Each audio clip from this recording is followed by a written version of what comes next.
This is the Rich Dad Radio Show. The good news and bad news about money.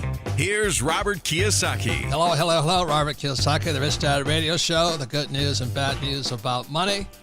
And today we have a very special program for you, for all you China haters. And and the whole thing on drugs, medicine, vaccines, and the corona crisis. And so it's going to be a very interesting show.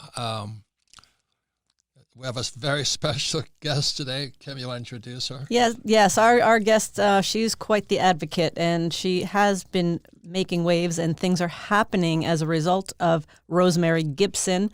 She's a national authority on healthcare reform, Medicare, patient safety, and the overtreatment in medicine, and she has been an advocate to get generic drugs, which I was not aware of, that all generic drugs are all produced overseas, primarily China and India. We don't even produce aspirin here. So she's been an advocate to bring the generic drug making back to the U.S. and not be dependent on China and India, because when pandemics hit, what happens? We're now very, very dependent on other countries and not ourselves. So, Rosemary, welcome to the show. You're also the author of the book, China RX, Exposing the Risks of America's Dependence on China for Medicine. Welcome to the program, and thank you so much for the work you're doing. Oh, Kim and Robert, thank you so much for having me and to share this really important information with your viewers and listeners. This affects all of us. So, Rosemary, would you start by giving us your background and how did you become such an advocate and almost a whistleblower on this whole subject? Because you've been on it for years now. So what's your background? How'd you get on it? I've worked in the healthcare space for a long time, and I spent a number of years at a foundation in New Jersey, the Robert Wood Johnson Foundation, and I led a national effort to put palliative care in the nation's hospitals. And we've done that. When we started, there were hardly any, and now there's about 1,800 hospitals with something called palliative care. So I like to... What is that? What is that? Yeah, my mom just went through that. Palliative care is when you have a serious illness. This is about providing supportive care. It's pain management, having your wishes known and honored. And it's care that's provided in hospices, but this is not always end-of-life care. It can be care with just really seriously ill people, say, undergoing cancer treatment. So I like to solve real problems for people. And your professional background is what? Are you a doctor or a nurse or? I have a degree from London School of Economics and a bachelor's from Georgetown University. I have a good journalist background, and that was really helpful in I've written a number of books on healthcare, and that general background was really helpful in writing China RX. Well, London School of Economics School of Economics is where my favorite economist went, Mick Jagger. Anyways. Oh, is that right? Yeah, there's been a lot of people. A former Federal Reserve chairman has been there, a lot of folks. And so I was looking to write another book, and I've never looked at China. It has beautiful history, and it's a lot of culture, ancient culture. And I just stumbled on this subject. So I kept digging, and I said, nobody knows this, and this is a huge risk. So what don't people know? Because this was news to me as well. What did you find out, Rosemary? Kim, we can no longer make penicillin anymore. We cannot make the other antibiotics that you give to your children or grandchildren for ear infections. We can't make the antibiotics you need for pneumonia, strep throat, sepsis. We can't make the last resort. We can't make. Why is that? Is it because we're not allowed to, or we can't do it, or we're not doing it? Yeah, in China RX, I go through what I call China's penicillin cartel. And it's an incredible story that shows the playbook. And I have data from industry, from European industry folks who are much more open and transparent and helped me. So is it that we can't, we don't, or we're not allowed to? What is the difference there? U.S., I mean. China came in and undercut all the producers in the United States. Our last plant closed in 2004. And that's when China's cartel dumped it on the global market that year and kept it low for several years. That's like what they do with steel and things like that. And they've done the same thing with the core components for our medicines. That's where they have the chokehold. It's not yet the tablets and pills we take.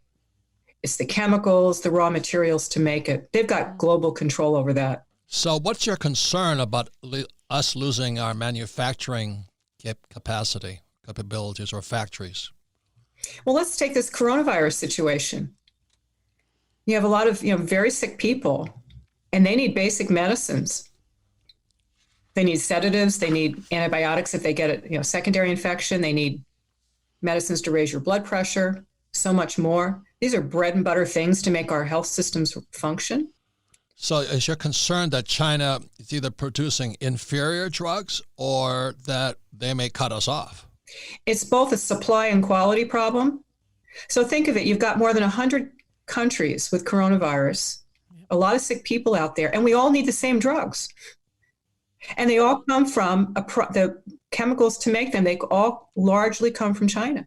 Wow. Well, that's interesting too, since that's where the coronavirus seems to have started, was in China. So at any moment they could just say, hey, you play by our rules or we're not going to give you drugs. Well, they've already threatened that. They have said it publicly. In the middle of a pandemic, they said to the United States, we can cut you off. And that was in China. And they threatened this 12 years ago to cut off medicine. So it's not new. What specifically how did they threaten you? They 2 months ago, they issued a statement in their state-run media that said that we can cut off your supply of medicines and throw Americans in a sea of coronavirus. Jeez. That's in their state-run newspaper. Wow. And we're seeing right now, we're seeing a preview of what biowarfare could look like. I would say so. And if you control the antidotes, the medicines, and the personal protective gear, that puts you in a really powerful position. And it puts us and the rest of the world at incredible risk. And talk about quality. You mentioned quality, Robert. Look at those testing kits that China sent, 1 million to the US. About 4 million they sent to the UK, and they were giving inaccurate results. They sent us masks that didn't protect people. Is it intentional or poor quality control? Well, I'll say this: if we're all honest, decent business people, assuming we are, and I sell you product that turns out not to be really protecting you from transmission of a disease that could kill you, and I keep selling it, I don't go back and fix it and say, oh my goodness, I feel terrible. If I keep selling this stuff, that's not an accident. And, in 2007 and 8, hundreds and hundreds of Americans died from contaminated blood thinner that China sent to us. Is there any recourse? Did we do anything? Nobody goes to jail. No apology. So we're just dependent upon them. We're at their mercy, basically. We are. And, one of the big shocks that I had many shocks when working on China RX. India is a very large generic drug maker, largest in the world. So you think, well, if we can buy them from India, we're okay. It's an alternative. What we found out during the coronavirus is that India depends on China for 69% of those core chemicals that they need for their industry. So China produces the raw material or the finished product again? This is the raw material and chemicals. And where is it finished? Where do the pills and stuff actually come out? Yeah, so the pills could be made. Some of them might be made in the U.S. They're made in lots of countries. And if you don't have those chemicals, you can't make anything. So can the U.S. produce the chemicals? Sure, we can. And I'm aware of at least 1 or 2 plants that have started opening up again. And that's a good thing. Good. So I found this really interesting, Rosemary, because I knew we were going to have you on the show today. And yesterday, I wasn't looking for it. It just popped up in my business news that the Trump administration just signed a 4-year contract with a company named Flow, PHLOW Corp, to manufacture generic medicines. Is that that to me looks like a result of a lot of your advocating of this? Yeah, I've had the privilege of testifying before Congress and testifying before the U.S.-China Economic and Security Review Commission last summer on the national security aspects of this. And I will say that's a great breakthrough, and I'm grateful to the leaders on that commission for hosting that. And then folks in the House and then the Senate have had hearings, and it's a huge national security issue. And so I've been, sounding the alarm here. And actually in China RX, I predicted this. When did China RX get published? 2018, April 2 years ago. I said, in the event of a natural disaster or a global pandemic, if China shuts the door, we'll be standing in line. So do you think the coronavirus, this epidemic, accelerated this decision to start manufacturing generic drugs here in the U.S.? Oh, absolutely, because we have so many shortages right now. Yeah. There's so many shortages of critical medicines. We've had them before the coronavirus.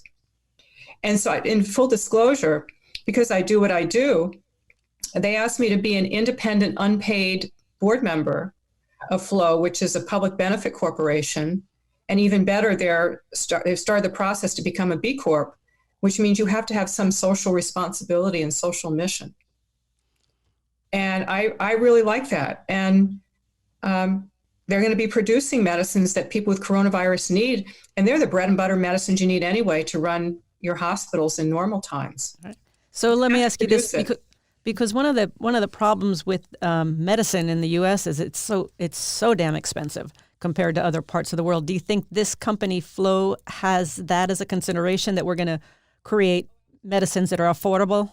Absolutely. This has to be fair to the taxpayers. It has to be fair to the American people.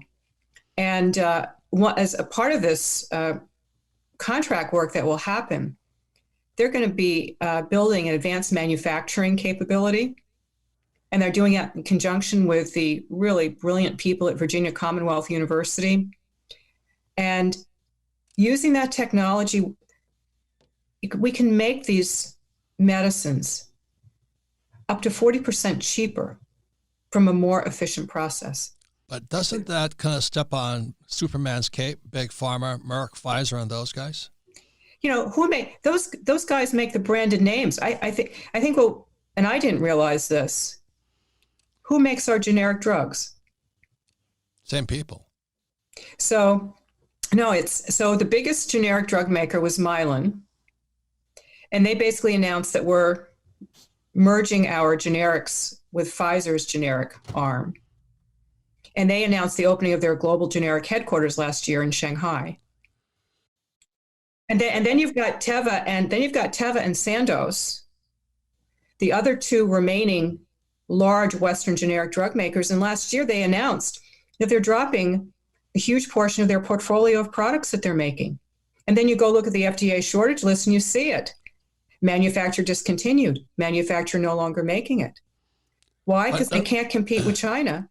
Because let me ask you the this, government subsidizes everybody.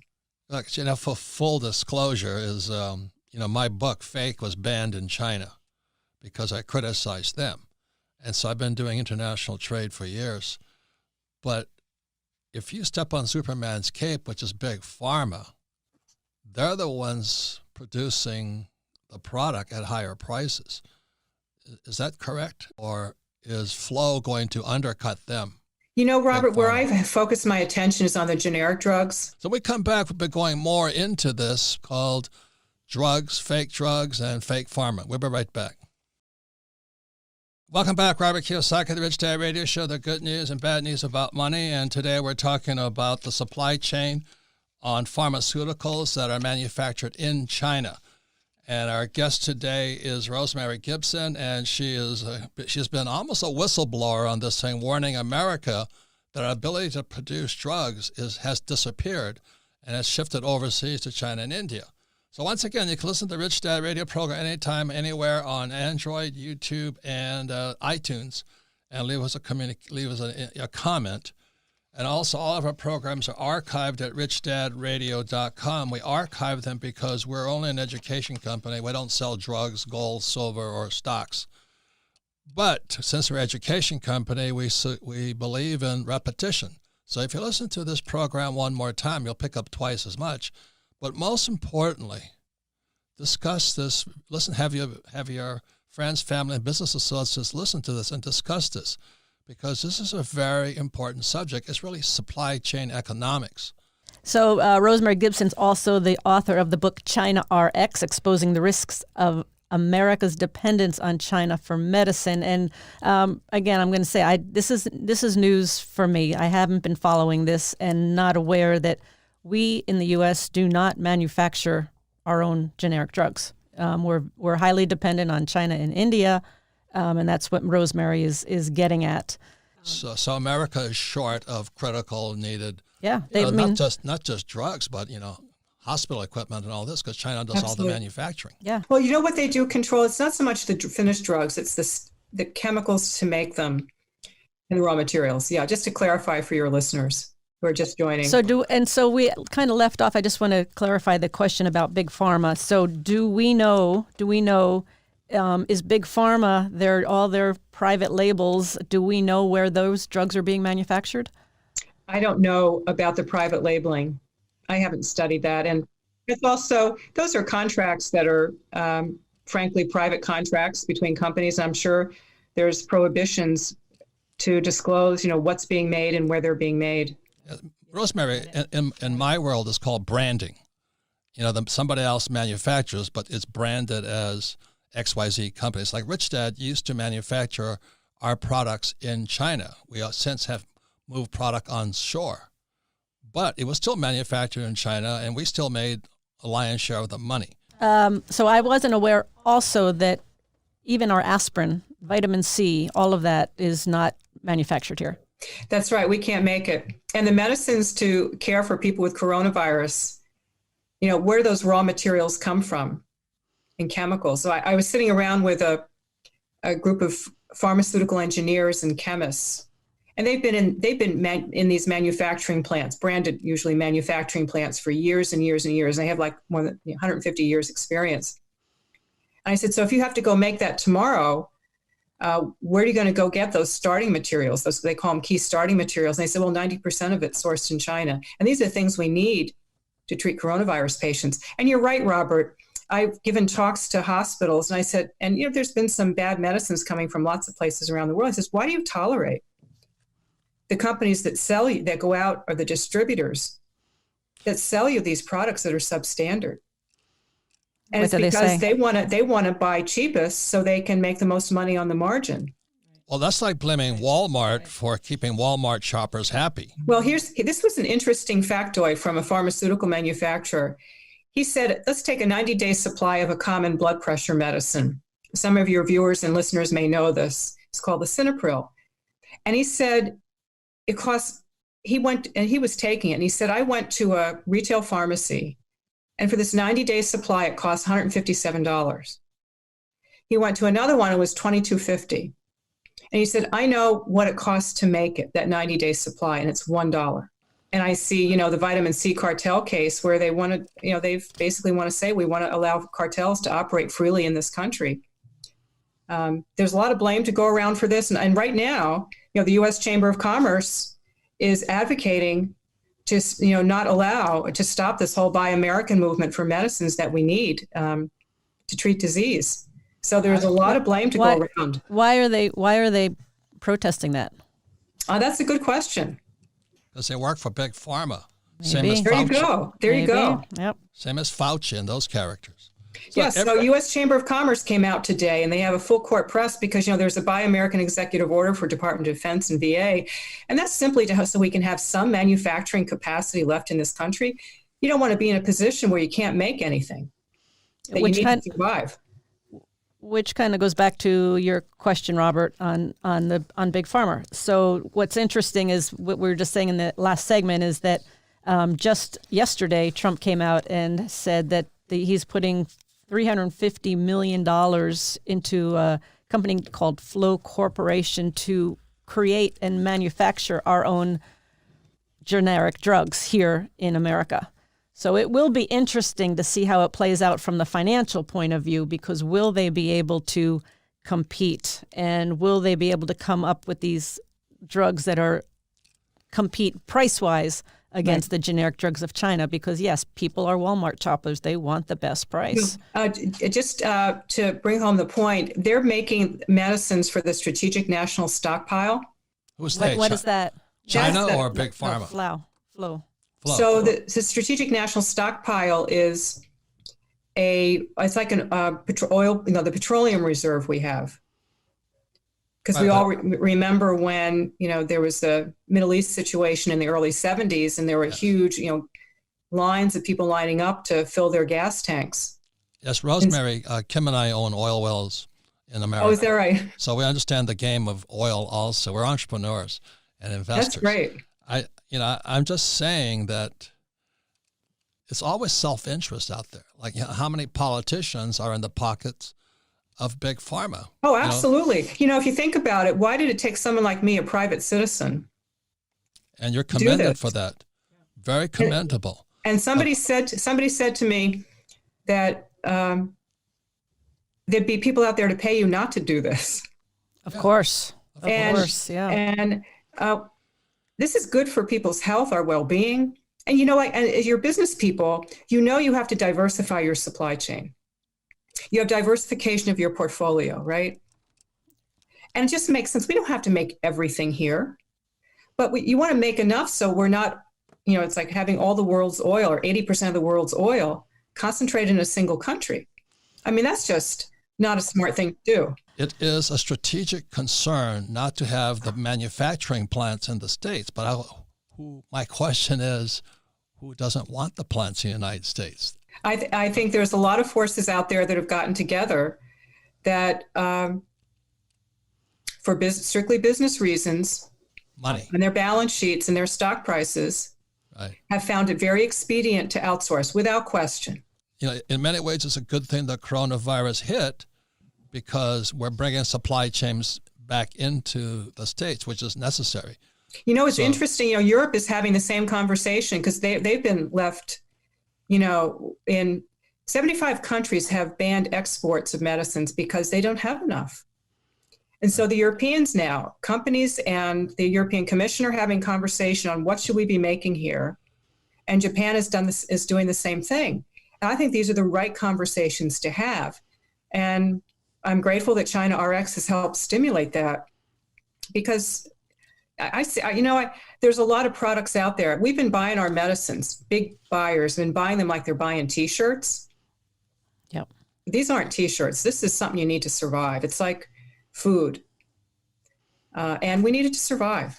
Yeah. Yeah. And I think this coronavirus, I'm looking for the, silver lining of this coronavirus. And here's one of the silver linings. It's forcing countries to say, hey, we need to manufacture some things on our own. And meds are one of them. Yeah. Generic drugs are one of them. That's absolutely right, Kim. I agree completely. That's great. Well said. Did you see the latest cover of The Economist?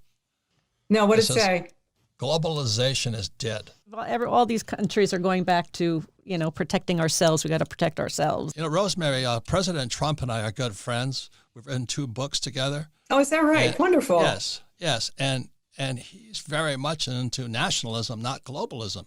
But characters like the Clintons and Obamas and this guy Biden, they're very much globalists, and they represent American corporations that manufacture overseas because the tax laws are more favorable for an American company like Apple, like Pfizer, like all of these guys to manufacture overseas. Then they keep their profits overseas. That's the real game. It's more than just medicine right now. It's called capitalism on a global scale. So we're shifting back to nationalism, and globalization is dead. And that's really kind of the message here. I agree with 100%. We've got to get our manufacturing production up here. But that's called nationalism. And also the politicians helped pave the way to go to cheaper places. So we have a lot of actors that have come together to make this happen on both sides of the aisle. And I hope I've been contacted by a couple other companies that say, well, gee, what can I make here in the U.S.? I just saw someone put out on Twitter that they're going to open up a capability, reopen a plant that had been closed that was making some really important chemicals that we need for our medicine production. So I'm excited about the possibilities. And I hope this is the first salvo out there that inspires people. And you're right, Kim, with the whole coronavirus thing, we found ourselves, standing naked. Thank you, Rosemary. And you're the author of the book, China RX, Exposing the Risks of America's Dependence on China for Medicine. Thank you for your work, Rosemary, and being such an advocate. Anyway, Rosemary, thank you. We'll be right back with the next half of the Rich Dad Radio Show. Welcome back, Robert Kiyosaki, the Rich Dad Radio Show, the good news and bad news about money. Today it's about nationalism versus globalism and generic drugs and all the other stuff. You can listen to the Rich Dad Radio program anytime, anywhere on iTunes, Android, or YouTube. And please leave a comment or whatever you want to say whenever you listen. All of our programs are archived at richdadradio.com. We archive them because we're an education company. You listen to this program a second time, you'll pick up even more. And this is a very important program because I think you may better understand the global supply chain economy and other things like brands and who signs the check and stuff like this. This is an important subject. And remember that Trump is a nationalist, whereas Obama, Biden, and those other characters are globalists. And there's a very big difference in mindset, and that's really the biggest debate of all right now. So I'm going to thank Rosemary Gibson for being a whistleblower and warning us about the problem with not having the manufacturing facilities over here. Comments, Kim? I think one of the distinctions, we were just talking about it earlier, one of the distinctions is that what Rosemary's talking about with China RX is that these are generic drugs. These are not private labeled, branded drugs that you see on TV ads all over the place that charge a fortune for one pill. And they may be made in China. We don't know that, but they may be. But I think that's the main point is that we're talking about generic drugs. And a lot of people we were talking about people going to Mexico. And people go to Canada to get their drugs because they're generic and they're cheaper. But never forget the people that order those drugs might be Pfizer, American, those other characters who mark the prices up, private label. Also remember this, that these big generic companies have caused the biggest epidemic of drug overdosing, opioids, and other fake hallucinogenic drugs. That's big pharma. Those are the same guys. So that might be a different. Those are the same guys that take people off YouTube and Facebook and all that because you don't mess with big pharma. So we may need to do another show on big pharma. Thank you for listening to the Rich Dad Radio Show, and trust you learned something. Bye.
một nước lũ bắt